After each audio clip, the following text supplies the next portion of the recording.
Alright, welcome back to Let's Play Victoria 2. Apparently, Netherlands is allied with France. That's tons of fun. And we have an alliance with a bunch of people, but now they have an alliance with the Russian Empire and the Netherlands, which means you can fight both of those at the same time. Not the Papal States, because they are in my sphere. Which brings up kind of something that I wanted to bring up before. We've kind of run out of targets for invasion, aside from the big two, Russia and France. With Russia, I'm going into some very low-value land that I'd rather just kind of... I guess there's some North Germans over here. Quite a bit of North Germans. 5% in Lithuania. But once you start getting further away, there's very little... I don't know, there's North Germans up here even, too. Aside from in the Baltic, which is certainly a viable target, past Poland is really kind of just Russian no man's land. It's just Russian, with very low value resources and things like that. High manpower, I suppose, but not really anything that I'm interested in from a strategic value standpoint, since I don't really have anything that I need more manpower for. As a matter of fact, at this point, I'm kind of got more manpower than I know what to do with. In any case, the end of the game is basically going to be me declaring war on France, and probably France and Russia at the same time, every 5 years or so, depending on how my infamy plays out. In avoiding any wars besides that, one of the problems with being a superpower like I am right now is that if you really want to make the most out of things, you, at this point in the game, since we've unlocked Great Wars, we want to have a Great War every single time. And to do that, we have to make sure not to... Well, at some point, France is going to be crushed so badly that they won't be a great power. That'll happen well before Russia, unless I can do a cut down to size or something like that on them. And then, you know, once I have something to the point that I can actually just invade everyone, which I can do now, let's be honest here, but I don't have to, because they're all on my side. Aside from France, Russia, and Spain, Portugal. Everybody on this side of the map is on my side. I mean, these guys are in the Ottoman sphere, and these guys are in Britain's sphere, and these guys are in Britain's sphere, and these guys are in my sphere. And these guys are my ally, and all these guys are in my sphere. And these guys are useless. Morocco doesn't matter. Most of Africa that's important is, you know, like French Africa. I mean, I'm enemies with them, but I've got good relations with Ethiopia. I've got all these guys either in my sphere, in the Ottoman sphere, or have good relations with them. As a matter of fact, I could probably get an alliance with China right now if I really want to. I will accept. Yeah, okay. That might be useful against Russia. What about Japan? They will not accept, but only a diplomatic value of -3, so they probably will now. I'm already allied with everybody else. Might as well be allied with everybody. So basically right now, France and Russia are the unpopular ones instead of being the ones you ally with the United Kingdom. I basically jumped on the alliance with the United Kingdom and did not let go. And yeah, that's basically what happens. Everybody likes the United Kingdom, except for the people in India who they keep killing, but they're so weak it doesn't really matter. And it's easy enough to get good relations with everybody as long as you're not attacking them. I have no interest in attacking the USA. It would have been a huge mistake early in the game to side with the CSA, because the CSA are not great power material for a long time. They would probably be a great power by the time Great Wars unlock, but the USA is going to declare war on them all the time. And it's just something that they can't win against the USA in even a traditional war later in the game. It's only a 5-year truce. And they still have cores on everything, I think. So, not necessarily a good thing for long-term growth. I kind of want to make this the last video, but there's something else that I had not considered, and that is the effects of the revolution are much more profound in Europe. Basically, the radicalism starting at this point in the game starts to really hit home. And Germany is one of those places that's hit pretty hard, as if you can look at our politics, we have quite a bit of socialists in the upper house even. And we have a lot of people like these communists and all these nationalists and anarcho-liberals and stuff like that. So I could keep a handle on it because I have a lot of troops, but it's not necessarily, like, how many do I have? It doesn't really even say. It's just like, whatever. It's hundreds of thousands of dudes. I mean, just this times 6. Times 5, excuse me. I can't even get the right numbers. Times 3. So a million troops. 3,000. A million troops. 1,500,000 troops. And if you look at the things, it's like, yeah, I have about as many as there are anarcho-liberal guys, some of which are included in my armies. But you can see these are relatively low revolt risks. Now, even with the elections, I'm putting in the Conservatives, but the Conservatives are not necessarily my best option. The Socialists have a lot of the things I want. But the main thing that they don't have is a good military thing. They are anti-military, which is probably the worst, as it doesn't have the benefits of... there's a benefit to pacifism, I believe, that lowers your infamy. But we don't even have an option. There is no pacifism for Germany, ever. And I like jingoism. Jingoism ups your jingos, which is nice, which means you can get war goals more easily. So I basically want to stay into this. Or, I mean, there's really no difference except for state capitalism for the nationalists. Until the end of the game. Free trade is not necessarily bad. As you can see, it really just only affects tariffs. So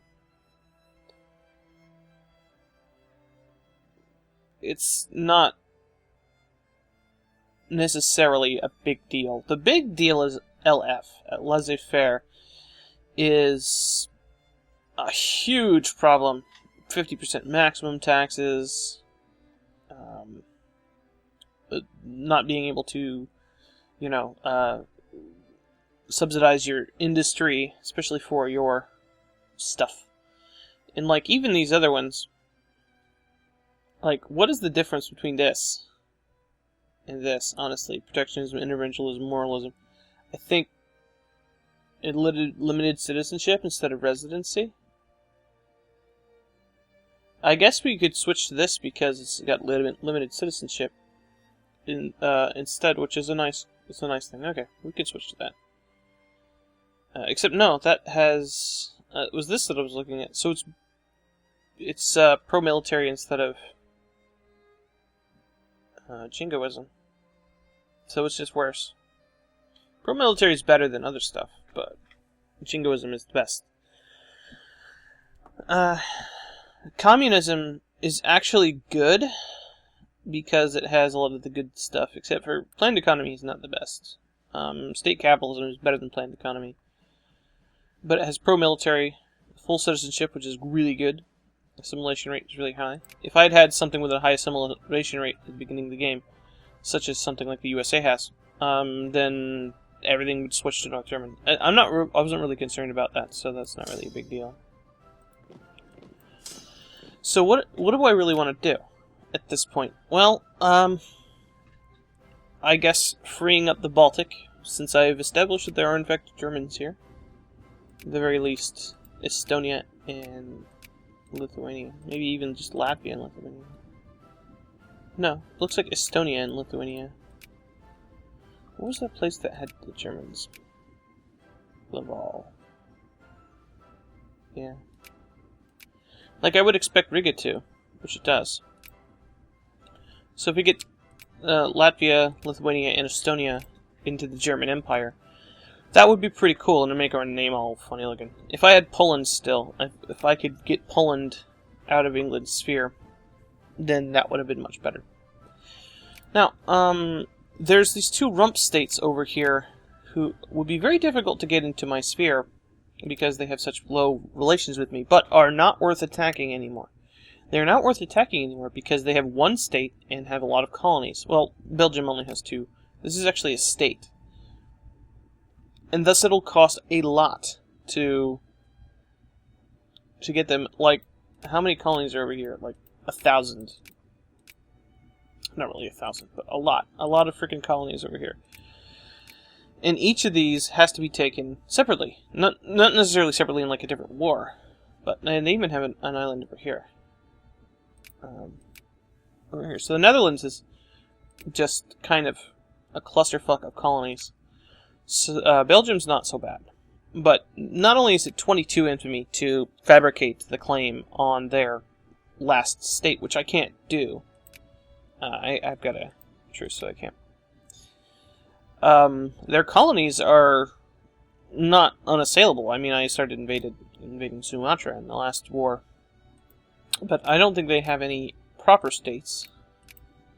And the only way I could really do that is to go into the thing and look.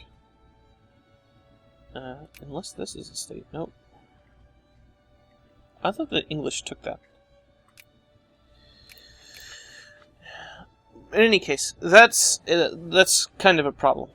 Another thing is I was worrying about the two Sicilies taking dudes in my sphere and forming Italy. They can't form Italy because I have cores of Italy. They need to have all of them, and they can't do that. So even if this guy takes all of these guys into their sphere, it's not a big deal. Plus, France will still fight them tooth and nail for Sardinia and Piedmont, and so will I, because that gives me a backdoor into France. But if they take the rest of this into their sphere, that's not a big deal. Although, having the Papal States in my sphere does have a huge bonus in that it prevents me from having to go to war with them when I go to war with France. Now, since I've run out of targets here, I basically have to either look into my own sphere, into other people's spheres, or just wait 5 years for every war, which is not necessarily a bad idea, because I can grab a bunch, wait for my infamy to go down, and then go again. And just wait for opportunities for great wars.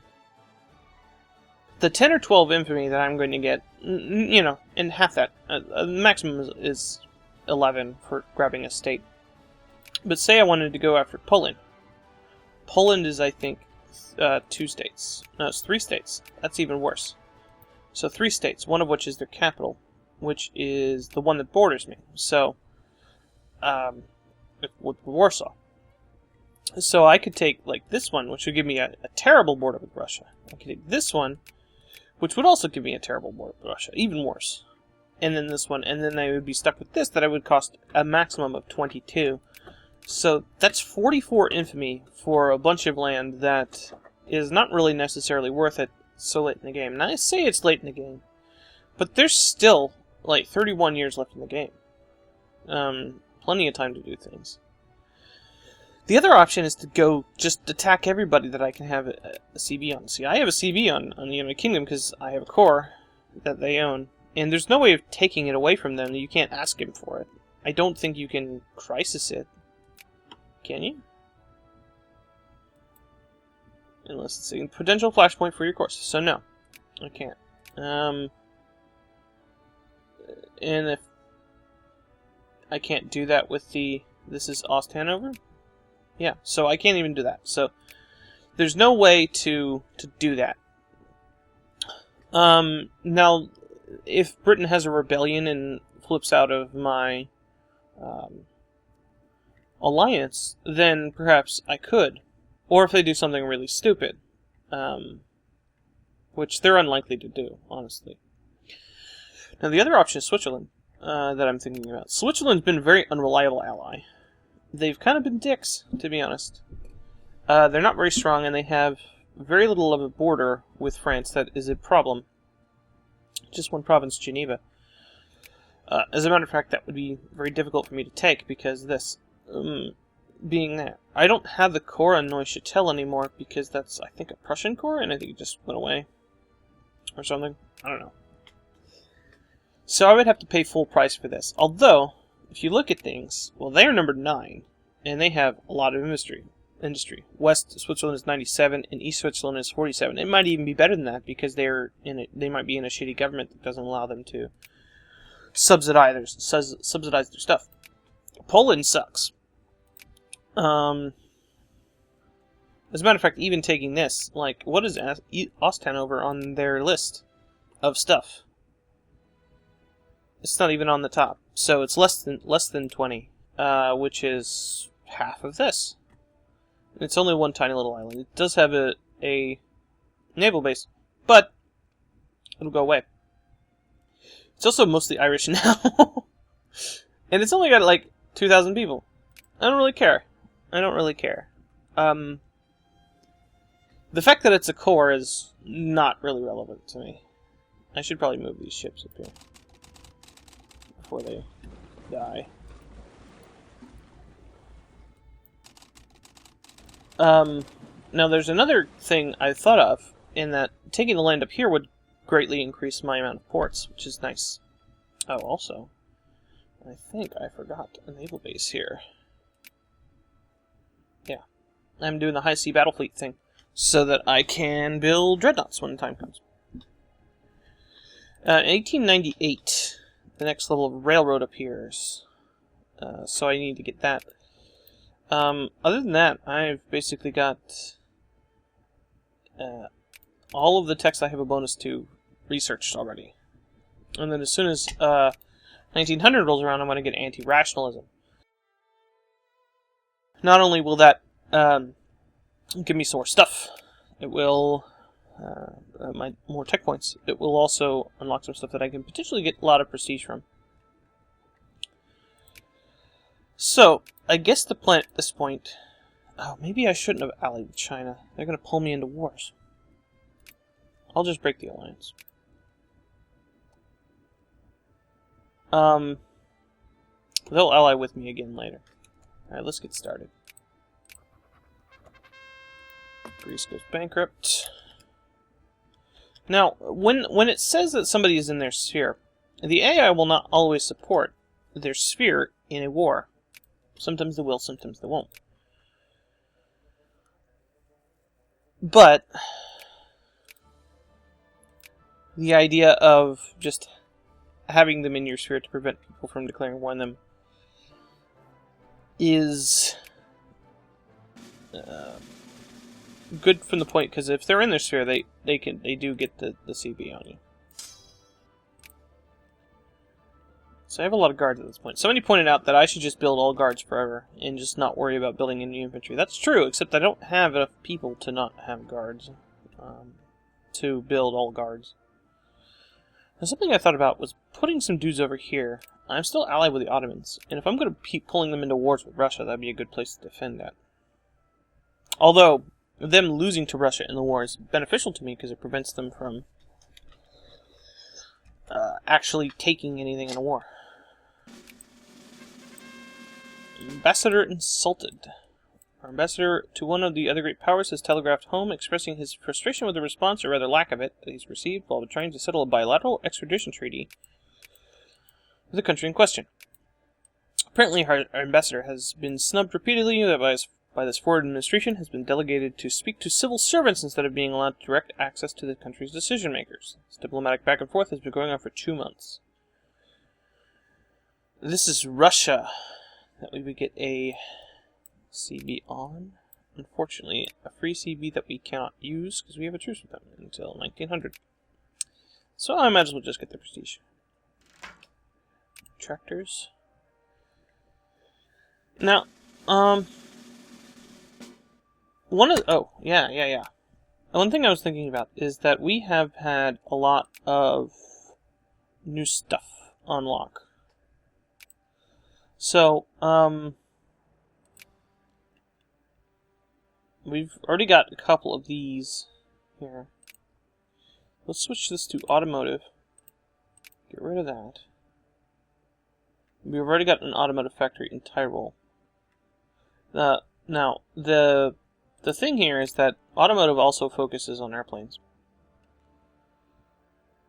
So, that's fine. But I also wanted to remove a couple, because I've noticed that there are quite a few Germans over here. Oh, wait. This is an already escape. It's one of these other ones. Major. 10% North German. That's good enough to try focusing bureaucrats in.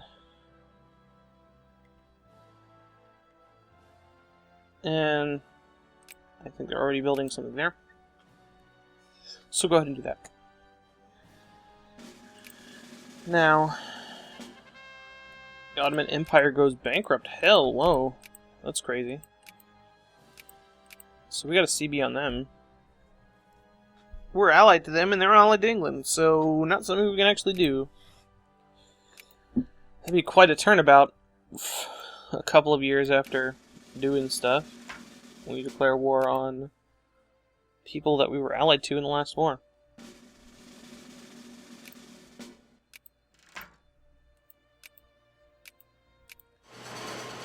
Now I want to keep my consciousness kind of high, because Sydney Webb.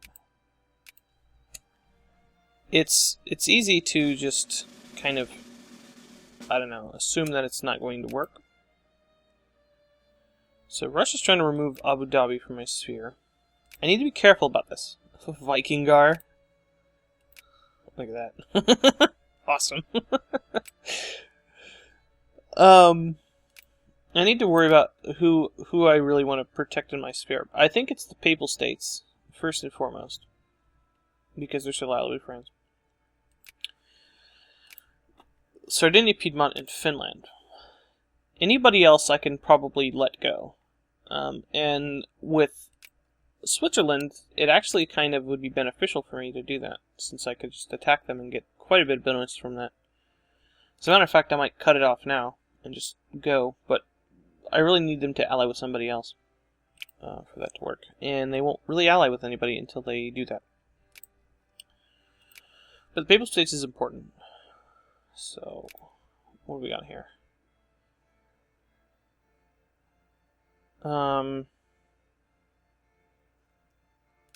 Let's go ahead and ban Sicily's advisors there. And ban Francis here. And then we'll just let things go there. And then June of next year we will re-up that.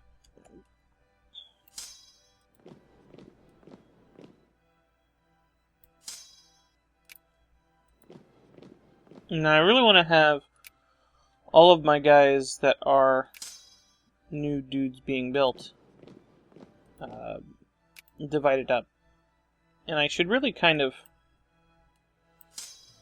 plan out my armies a little bit better over here. I've been dividing them up and recombining them a lot, and there's probably some really unbalanced armies over here.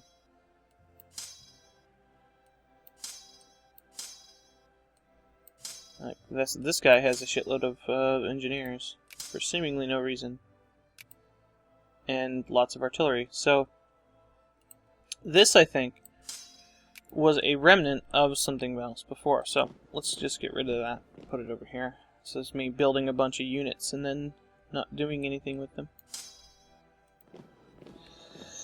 Now, it's interesting here in that we have some nationalists here. Flemish Nationalists. Now, Flemish Nationalists, this will flip this to Flanders. If they get any more of these, this will flip to Flanders instead of Belgium. And then Belgium will be gone. It will probably be here. And that's an interesting prospect for me. I'm not sure how much I can benefit from that. It certainly is interesting. Now, I could care less if either the Papal States or France, or I mean the what is this? The two Sicilies or France do anything with anybody else except for Sardinia, Piedmont, and the Papal States. The riches of the colonies flow into our nation coffers, but not only in monetary terms, that our nation benefits from its possessions in the New Worlds. The single biggest gain from our colony's presence lies in the continually expanding venues and fields in which our technological advances can be applied, tried, and tested. Certain well-off philanthropists in Germany have decided to fund a colonial exposition to celebrate our colonies, our missionaries, and our empire. The question is, how should we advertise the exposition? A celebration of our technological prowess, or a grand salute to the empire? So we get some prestige, or this we get a lot of research points. We'll take the research points. Thank you very much. It's like half of that. Half of that tech. A colonial incident. Oh, damn, this sucks. This is awful because it's going to be something I can't use. Yeah, see, beyond France. Well, this will raise my jingoism up. And I actually enact reforms now, but they went away really quickly, so I guess not. That was just one of the militancy reforms anyway, which I don't want. Those are all elective stuff. Alright, let's divide this army up.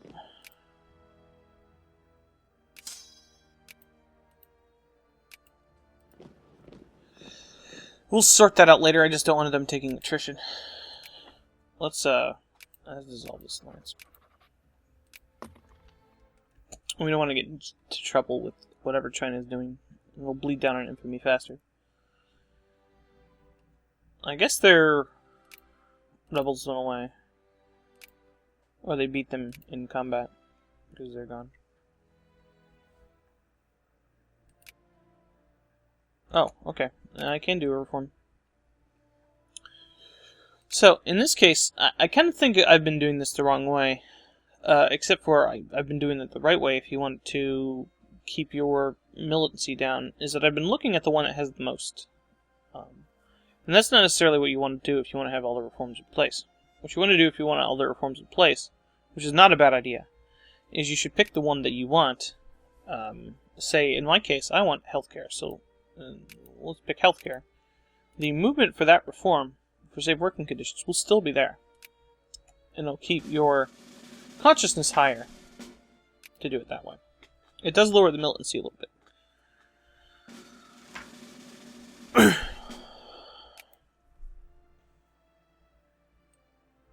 There's some horses. You store an Usul? Whatever, man.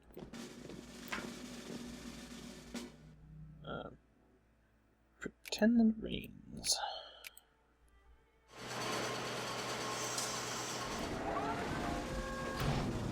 Okay. So Burma and Guangxi are apparently winning against China. So Burma wants to annex Tibet. That's really interesting.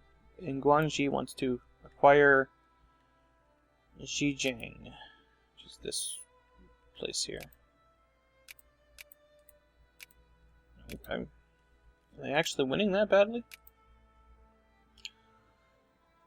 Battles minus 44. That looks like, yeah. Looks like, yeah, they are losing that badly. Maybe it was good that I didn't ally with them, because they suck. I don't want to ally with people who suck. Or Germany.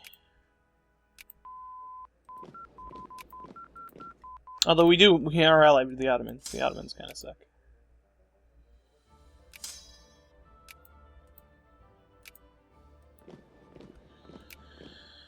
Okay.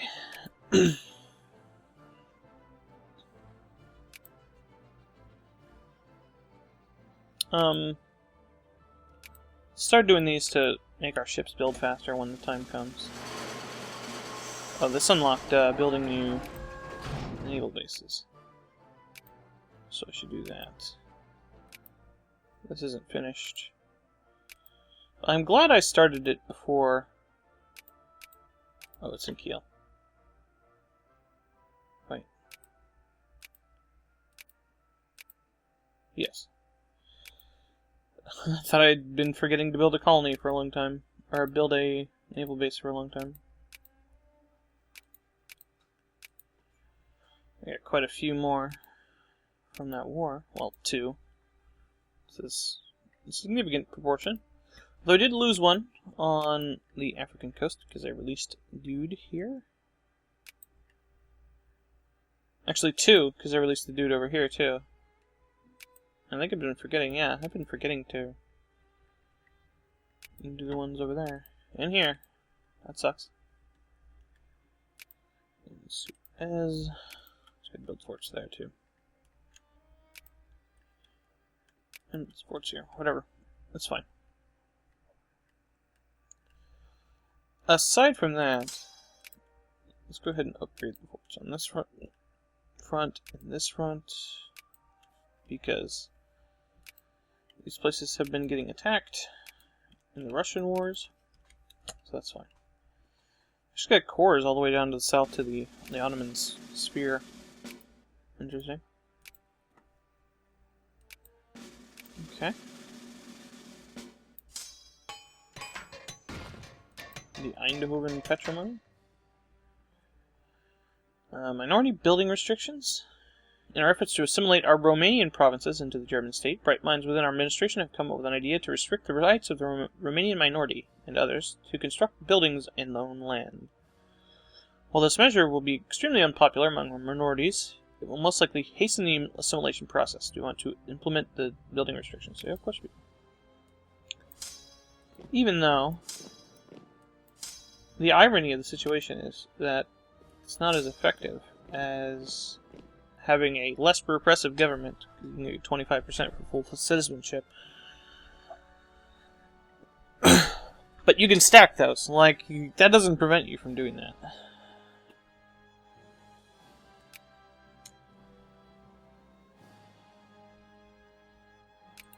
That sort of non-repressive government, I mean. I'm going to keep my relations up with these guys. That way I get the full amount of stuff. That. What? Oh. Okay. Do another one.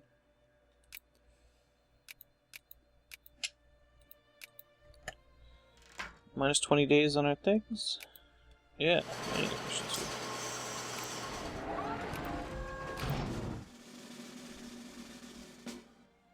I'm going to go ahead and set this as the rally point again.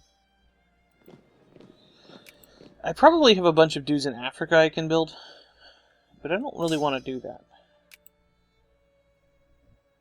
Well, I suppose there isn't any reason not to.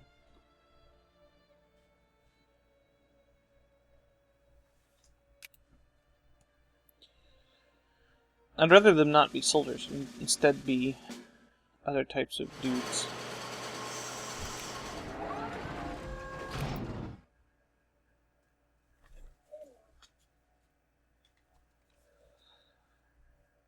So, I probably don't have enough factories and junk there, though. So, Tyrol, I'm going to have a car factory. I want to immediately put this on the highest priority. Oh, I don't even have... Yeah, all my stuff up. German schools. Assimilation efforts in Serbian areas and territories are progressing slower than they should reasonably have to. One of our reasons is that Serbian children are still educated in their native tongue. By enforcing compliance to a national curricula, we can foster a new generation of children to identify more directly with the German state. Yep. I'll do that too. So if you stack those on one state, you get a 10% bonus, but it's not likely to happen.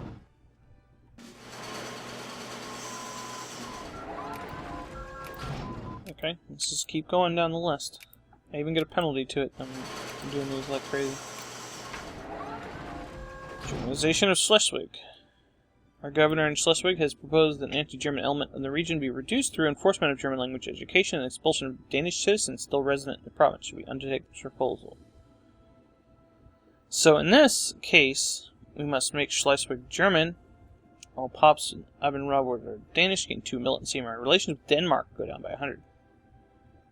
Or I could say the Danes of Schleswig are not a threat. All Pops become more in favor of Jingoism. And the relations with Denmark are changed by 100. See, this is actually a better option. Because Denmark is my friend. And I don't really have any reason to want to go after these guys. I don't even know what that tiny sliver is.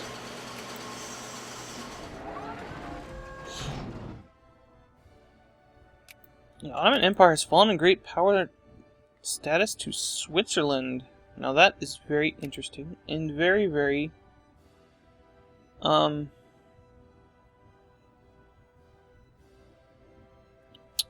I wouldn't say opportune. I wouldn't say that. It is very unfortunate in that we can't actually do anything about Serbia. Or can we? Could we? Could we sphere them with any kind of efficacy?